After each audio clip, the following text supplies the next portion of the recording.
came from a background that my mum and dad didn't have very much, right? So I remember digging down the sofas for a few pennies to get a loaf of bread. But to be where I am and turn around and say to a young person, like, you can do this. Do you know what I mean? We need everybody just to have a little bit of belief. Fiona Milliken, a customer service tutor working in special education, who recognises every young person's path to success is as unique as their fingerprints. I was 7, always wanted a wee sister, couldn't have a wee sister. So my mum thought the best way to do this would be maybe to introduce young people into our home. And over the period of, I think it was 17 years roundabout, my mum and dad fostered about 89 young people. Part of the remarkable team behind Usel's Skills for Life and Work programme. I would just love to be that one person that makes somebody glow. You are listening to the Pecha Kucha podcast. Fiona, thank you so much for being on the podcast. I want to kick off with the question we ask everybody at the start of the podcast, which is, Fiona, what is success, or what does success mean to you? Okay, so do we mean professional success, or do we mean my success based for other people? It's open. I think it's always good for it to come from you, what you personally see as success. Okay, well, success for me is, personal success would be to achieve my goals. And my goals is in the job at the minute is to see these young people aspire to more than what other people think that they can do. Just simple. Simple. I love that. Really love that. Your background, it actually spans a lot of work with youth and special education. Yep. What actually inspired you to dedicate yourself to supporting young people, especially those with additional needs? Well, my mum and dad were foster parents. So when I was 7, always wanted a wee sister, couldn't have a wee sister. So my mum thought the best way to do this would be maybe to introduce young people into our home. And over the period of, I think it was 17 years roundabout, my mum and dad fostered about 89 young people. Oh, wow. And it was babies, young people that maybe came with very little. And it was, I think it was, they inspired me to give these young people more than what other people have ever given them. And that little bit of help and support, we didn't have them for long, but that little bit of help and support that my mum gave these young people, sent them on a wee path, whether they were adopted or long-term foster care. At least at that interim, they provided a safe environment for these young people to maybe even find their feet and find out who they were. And I think that all the way through my life was where I wanted young people to feel secure, safe. And I just think it's in me. And that's just what it is. There's nothing like, I'll never get away from that feeling of trying to make young people feel safe. So, and now you're making me emotional. I know. I was gonna. I hope you don't mind me highlighting it, because you've got emotional just talking about it. Yeah. To me, and I know this because we have been lucky enough to indirectly work with you here at Usel. You're clearly passionate. You're clearly very emotional. What can you pinpoint why it's making you emotional when you speak about that? I think I see a lot of young people come, and I've met a lot of young people in my life where people think they're not going to make much of themselves. I was told I wouldn't make much of me. I wasn't very smart in school. I didn't think that I would aspire to very much. And I think it was whenever a person or a teacher or an adult or somebody went, actually, you can do this, or you're going to be able to become more than what you think you can offer more. And I think it's when we have one person to inspire us or one person to make us grow, I think then you never know what you can do with your life. And I would just love to be that one person that makes somebody glow. Have you ever felt that you've been able to get close to that or build a relationship like that with a young person? Oh my God, over many years, yes. I've seen young people come to me, with me working in the youth especially, youth clubs, organisations, and I still see them now. And they go like, Fiona, you always told me that I would make a lovely daddy. and now I have a wee boy, and I know myself and I'm going to do this. Aw. Or I see young people come to me and they were like, well, you inspired me. You came from where I came from, and you told me that I could be more. And that's exactly what I want to do. And over the years, I hope I've touched the lives of young people and maybe lit that wee spark. And that's all I want to do. That's all I've ever wanted to do. When you hear those things from people, especially it meaning so much to you, how does it feel? Oh, it's lovely. It means it, and it's not even a, oh my God, I did this, because I would never tell somebody that I did. Do you know what I Yeah. mean? It's more to do with, it makes me feel, I know where I am today, and I've worked very hard for it. And I came from a background that my mum and dad didn't have very much, right? So I remember digging down the sofas for a few pennies to get a loaf of bread. But to be where I am and turn around and say to a young person, look, you can do this. Do you know what I mean? It's we need everybody just to have a little bit of belief. We hear so many people saying bad things about our youth, and we say, oh, they're no good. They come from this area or they come from that area, and it's hard to hear it, especially when you come from them areas. Yep. Okay, so for me to turn around and say, you need to step out of that environment. You need to step out of that mindset. You need somebody to inspire them. That's why there's so many people that come from where I come from that are inspirational. Oh, absolutely. Do you know what I mean? And it's hard for young people to hear that they can become more.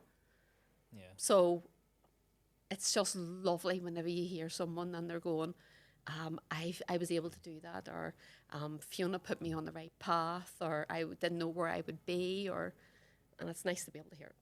It's setting examples, isn't it? That's Yeah. essentially what it comes down to. It is, yeah. If you have an example, and we've seen it, we see it with lots of yous. Like Sean and I are very fortunate to have been here for the last 6-7 months working on a project, and little snippets right down to, you know, some of the students or young people like hanging off you literally. Like I'm literally having a conversation with you about something, and someone comes over and they're hanging off you, and I'm going, what type of relationship, or what type of bond, for lack of a better way of describing it, do you have to have for somebody to feel so comfortable to come up while you're right in the middle of a conversation? Not that I care, because you know me, but Yeah. you know, that they feel so comfortable to come up and say, hello, how are you? And I think it comes down to example. Yeah, it does. You and you're not alone in that, obviously, and No, 100%. But you particularly stand out to me. It's. There's- I think it's took a long time to find where I fit, and I think loads of people, you hear them going over life and they're talking about, oh, I tried this job, and I have done a lot of different jobs. I have done, and it wasn't until I found working in youth work that I was able to interact with young people more so. Even in the school, when I worked in a primary school, it's the same thing. Like the teachers would have found the young people hanging off me here and hanging off me there. So I don't know whether or not, I think I come down to the young people's level, oh, you do? right? So I'm very much. Because I have an example I'm going to share in a Yeah, second. I come right down to their level, and I do expect a lot from them, Yeah. but it's hard. I tell them that I expect it from them. I don't ask them to do something that I wouldn't do myself. Yeah. And I think that makes a big difference. But it's lovely to be able to, like, it's a trend with me. Like, people come in to say, people hanging off here and people hanging off there, or at break time it's Fiona can, and I don't care, because all my time's theirs. You actually seem to revel in it, I don't know. Yeah, don't know me. because it's just you. Yeah. And Don't know me. it's if you kind of cast it back to just what you were saying about your early experience wanting a little sister and then having all that, that's huge experience for anyone at a young age. There has to be so many skills that you built up in such a young age. I did. You know, challenging behaviors, getting to the crux of, you know, why is somebody behaving the way they're behaving. And I think it's like serendipity that you ended up doing what you're doing. Yeah. And I'm going to give you the example that my first impression of you, the first time I met you. And I remember Sean and I got to know Jason, and Jason organised for the team to come up and watch in Glengormley Cinema when we were running it last year.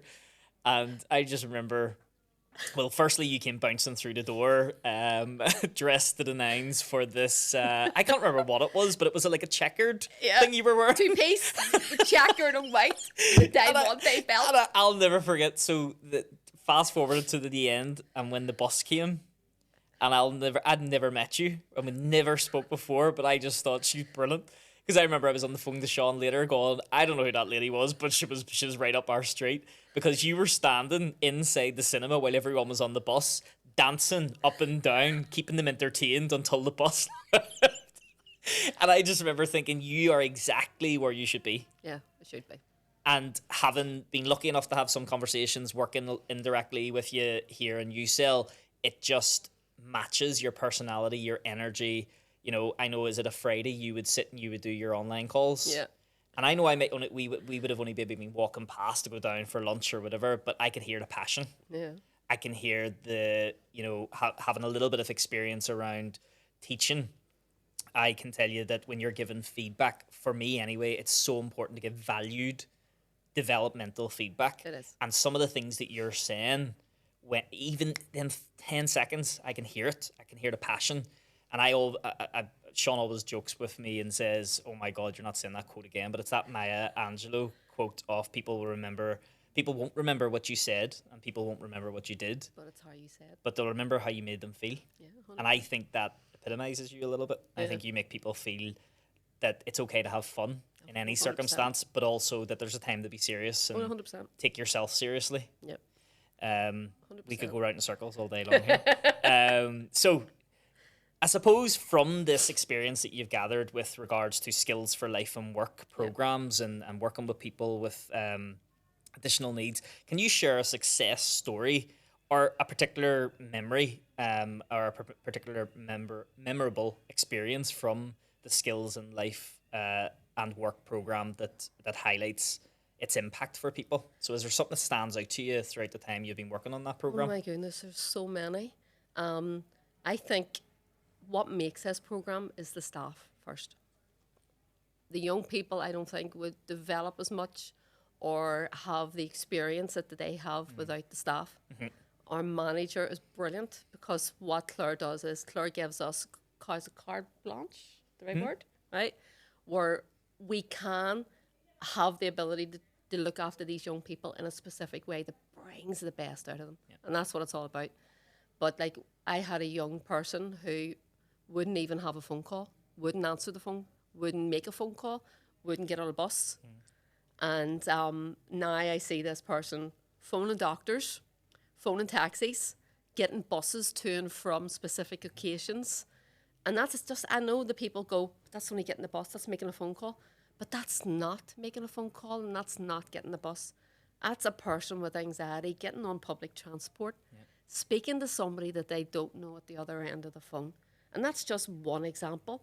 We have ones that maybe never thought they would work and they're in like a full-time employment. Do you know what I mean? Down in the ICC in the Waterfront Hall and picking her own jobs that she wants to do when she wants to do it. So she controls her environment, controls her job, controls her life a little bit.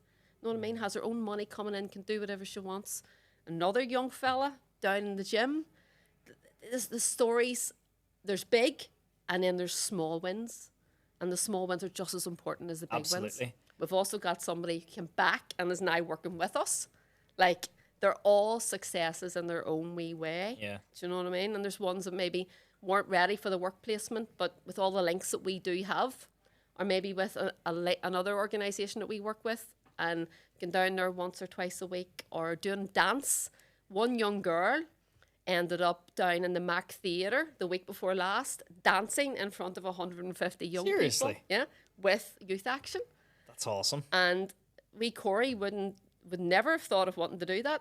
And it was amazing to see her down there enjoying her life, saying this is what I love doing, and wouldn't have had the link if it wasn't for us having that link in the first place.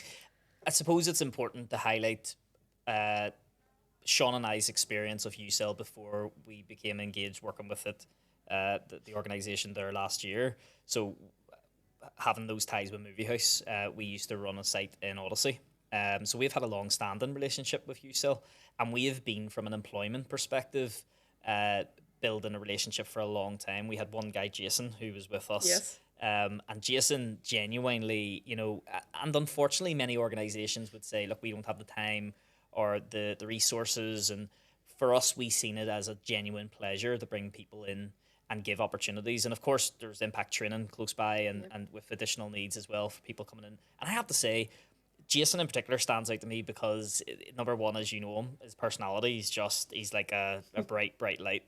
But he became genuinely one of the best employees we had. Yeah. Because customers used to look for him, Yeah.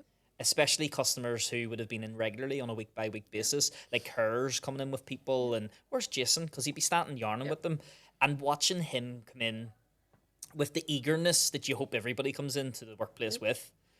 I've found that they're, not all the time, but across the board, I've seen many examples inside USL of people, of young people with that eagerness, 100%. The eagerness, that the hope that they can live a life that is independent. Because what came to mind when you said there, the girl who's down at the ICC, like it's empowerment. That's empowerment, isn't it? To feel like you can choose when you work, how much you can potentially make, and that's top tier hospitality. That's as good as it gets in the industry, those types of.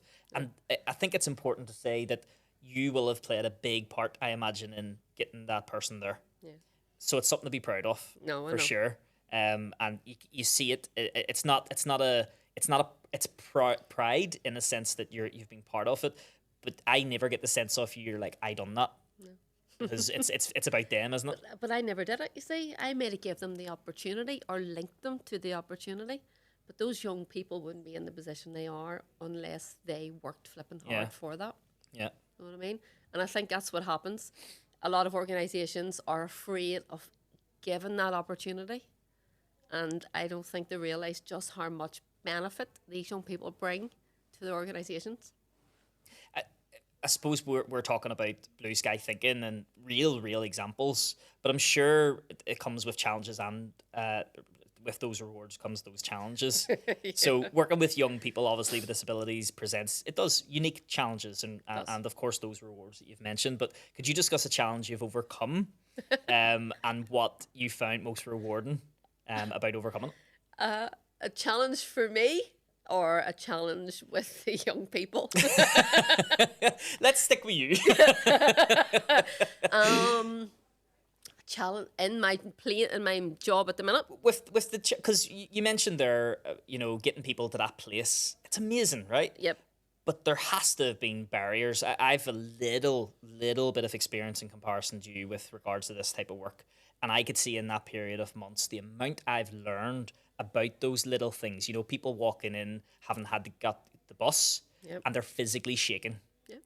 They're crying, and they're saying, I can't believe I done that, or I really didn't want to do that. It was too far in my comfort zone. Or even just going to the bathroom and using a hand dryer. Yep. The noise that can wreak havoc on somebody. And so overcoming those little barriers before you even get to the content, before you even get to what we're here for in this program. Yep.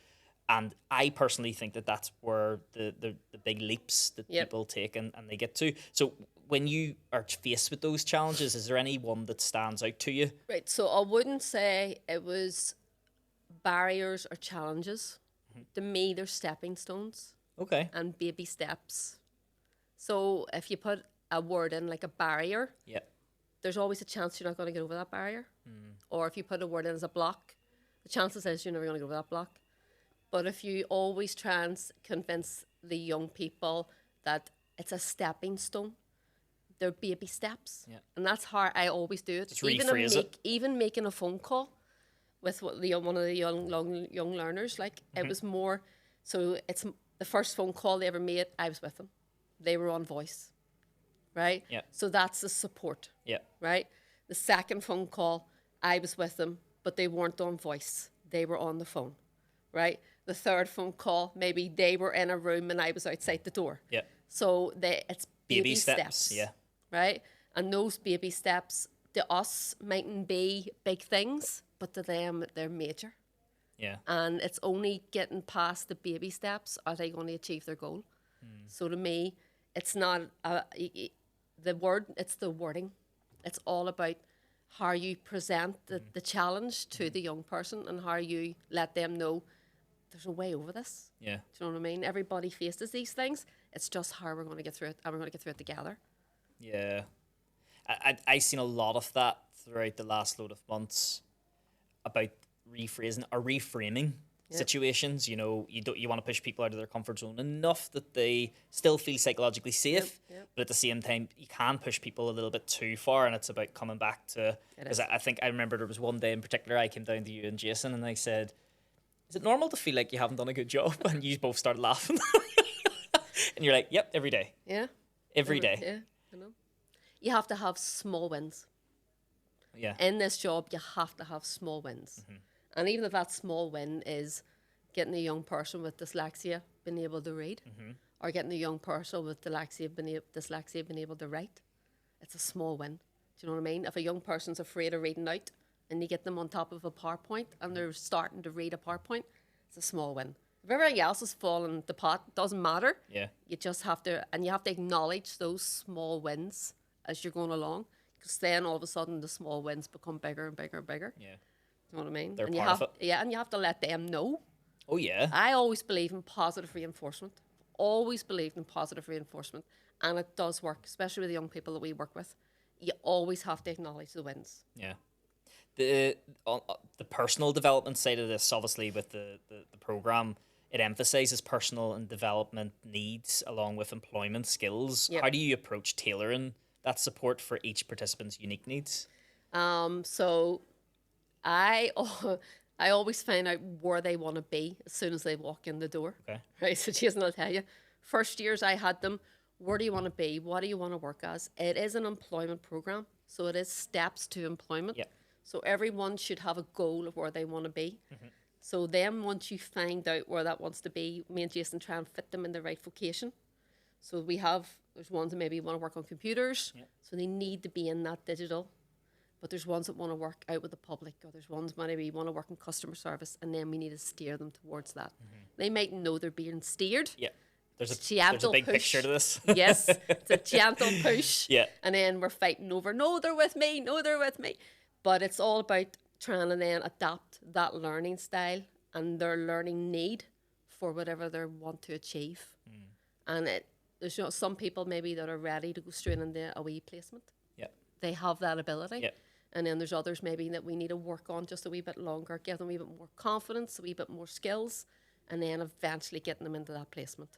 And then it's like everything else, that placement mightn't suit them, or they mightn't suit the placement. Yep. So again, it's about tipping their toes in, seeing how they feel, seeing how the placement feels with them, because it mightn't be the right career path. Yeah. And then you just got to find You don't know something. until you try. Well, that's it. You know? And we need to convince young people that there's no point in them saying, I don't want to do that. How do you know you don't want to do it until you give it a go? Yep. So if it's 1 hour a week or 2 hours a week, and it's a gradual introduction, then we'll see where we go from And the employers, I imagine, are huge in this, in the sense that building a relationship with them. I know certainly for us, we really, really enjoyed getting to build that relationship from a management perspective. And every now and then we would have somebody from Usel come down and say, how's Jason doing? How's he getting on? And he was always brilliant. That's not to say that there weren't challenges, for sure. His confidence, as much as he hit the ground running when it came to building him up, because from our side of things, and maybe that's why we stepped out in the business on our own, but for our side of things, we could see sometimes there was gaps or limitations that he had set himself. And so in that, do you come across employers who show that level of interest in the young people when they come in? Or is it maybe few and far between in your experience? Well, all the ones that we have approached and all the ones that we're working with have that where they want to work with these young people. Yeah. Do you know what I mean? Where they want to see them do well, they want to see them develop. They need that support that we have, and they think that's amazing that we have someone coming in and being able to work with the employer and say, just say the young person's there and maybe there's something the employer needs to talk to them about, doesn't know how to approach it. Our support's there where they can go to them first, and that they love the fact that that is there, and that our support are amazing. Do you know what I mean? So they would go out with the employer and have that conversation with them and meet with them, and then be that bridge and be a crutch for both Yeah. while they're in that employment. Yeah. But all the ones that we have worked with, yeah, I would say they're all enthusiastic.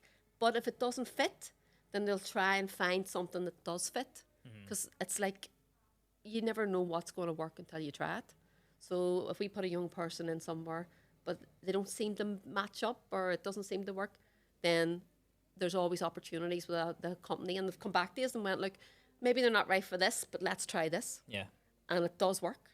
And it's lovely that the employers have those flexibilities where they can say, we like this young person, we want this young person, let's try and work with Usel to try and get it sorted out.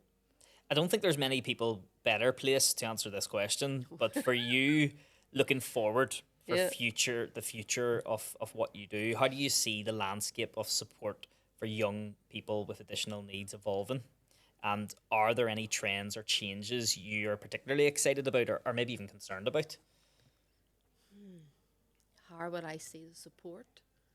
I think there's a lot of employers out there that they see a young person that have autism or they see a young person that has a need, and I'm talking barriers this time, the barrier comes down and it's there, and they are fearful maybe of something they've seen on TV or something they've read, and it's all about the way that autism or that something is portrayed, right? Every young person's different, and every young person, we all have, whether it's, I have a need. Everybody has a need, one way or another. People forget that, you know what I mean? It's just all different. But I think I need employers to maybe just turn around and say, we don't know what that young person's going to be like. And that young person could actually change our company. Do you know what I mean? That young person could actually bring something to our company that we've never had before. They could bring a spark, and again, that might ignite ideas or might ignite people's vision of what it's going to be like. Yep. And I think, to me, I would like that to change. I would like more employers, and I can see it happening, and they are starting to embrace it. But I would like that to start happening, where these young people can become more independent. Where these young people are coming out of school, and they have the aspirations where I can work. And I can do this, and I can do that, instead of thinking I can't. I think that word just needs to be eradicated. Yeah. I always tell my daughter, there's no such word as I can't, only I won't or I can't yet, Yeah. or I cannot yet. I says, so that word just needs through out of the book.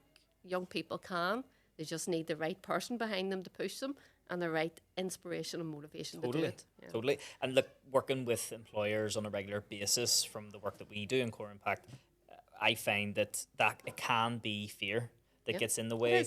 Arguably, there could be, I'm too busy with this, I'm too busy with that. But many organizations now are asking for diversity. They're looking for new ways, as you mentioned, they're innovative ways of overcoming challenges.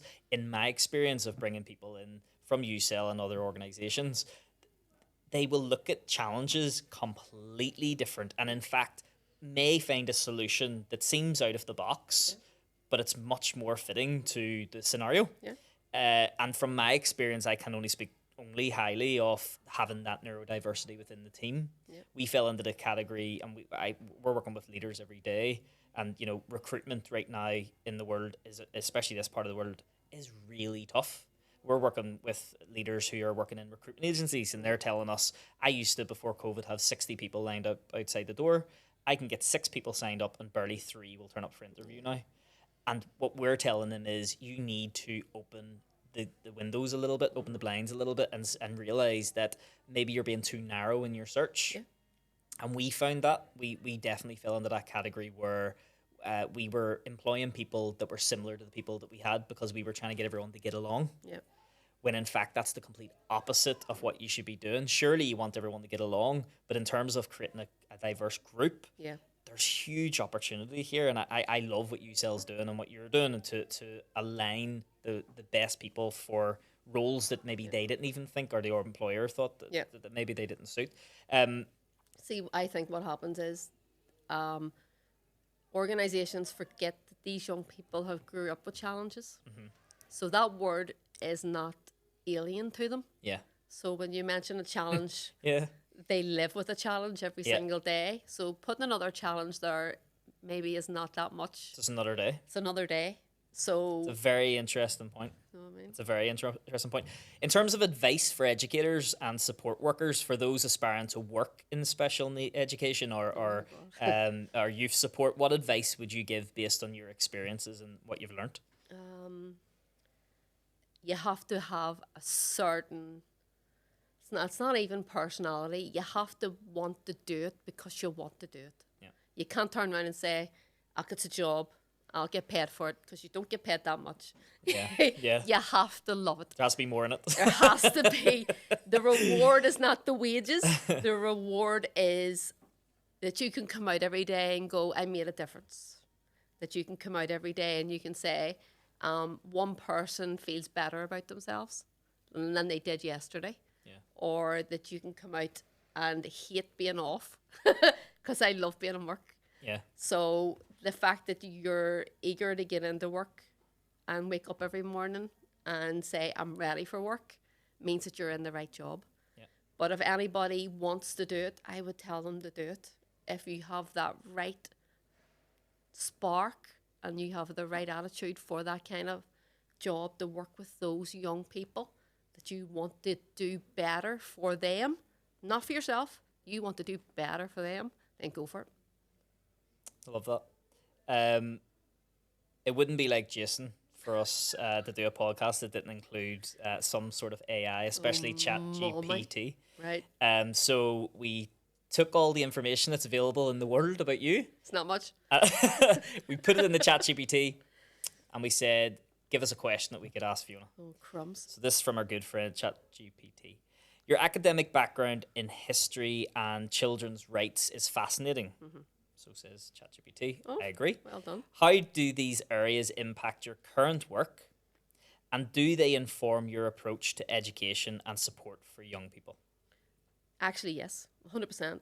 So the whole history knowledge means that if we only rely on what's happening in the past and we don't make changes, then we're going to be responsible for repeating them. So all the errors in the past to do with education, all the errors to do in the past to do with young people with different abilities, if we don't start making the changes, then it's just going to continue. So that's the history. And the children's rights is, I believe, a lot of young people's issues and problems, even abuse, comes down to the fact that young people are not taught about their rights from a very early age. Young people should be taught in school, my rights are that I have a right to feel safe, that I have a right to be fed, that I have a right to a name, I have a right to all this. Young people have more rights than what we do as adults. They don't know that. There is rights education out there, but schools have to purchase that and pay for that, which to me is not right. Yeah. This is knowledge that young people should be given as part of a curriculum. And I personally think that if a young person knew they had the right to feel safe, when a young person doesn't feel safe, then they're going to challenge that. And they're going to say, hold on, but I have a right to feel safe, so why am I not feeling safe? And if they don't know that they have a right to that, they're not going to challenge. Young people need a voice. The voice needs to be heard.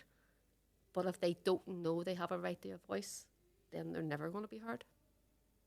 So I think learning about my past and learning about children's rights and special educational needs and inclusion has actually formed where young people need to be educated about everything from a very early age. And I think it's only going to make things better for them if they are. The finisher, as we call it, the final question we ask everybody on this, it's a very clear caveat to what you've just said. So you may end up repeating, but you may have more to say about it. But thinking about the local education landscape, I can see your face already. If you had the power to change or add one thing to the Northern Ireland budget tomorrow, what would it be and why? Well, first of all, I think support workers, especially in primary school and secondary school, need to be starting to get rewarded for the work that they do. Okay? They do a lot more than what people think. Yeah. They're the ones that are with these young people that have needs, they're the ones that's with them all the time. They're the ones that help and support them in the classroom, because the teachers have 30 kids, so they can't be with everybody. So it's support workers, it's there. So that needs to be looked after. But I still think the curriculum needs changed. We've had pretty much the same curriculum since when? 1950, Second World War. Yeah. There needs to be changes. Young people now are not what they used to be. Young people now are not what I used to be, but the education system still is. I would put in that it's compulsory for every school, for every child, from from primary one, to know their rights.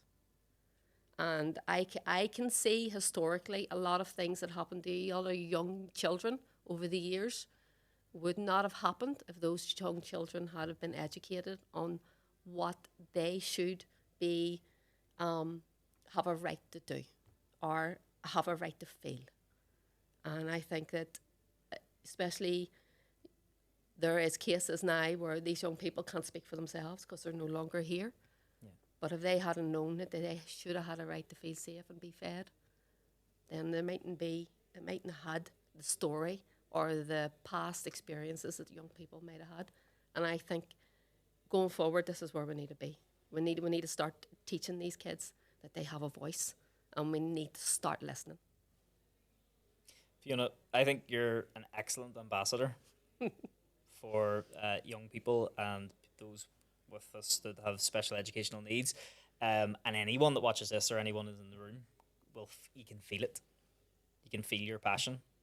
So I'm honoured. Thank you so much. Really, really, really Thank appreciate you coming on the having me on. podcast. And thank you so much. Thank you. You are listening to the Pecha Kucha podcast.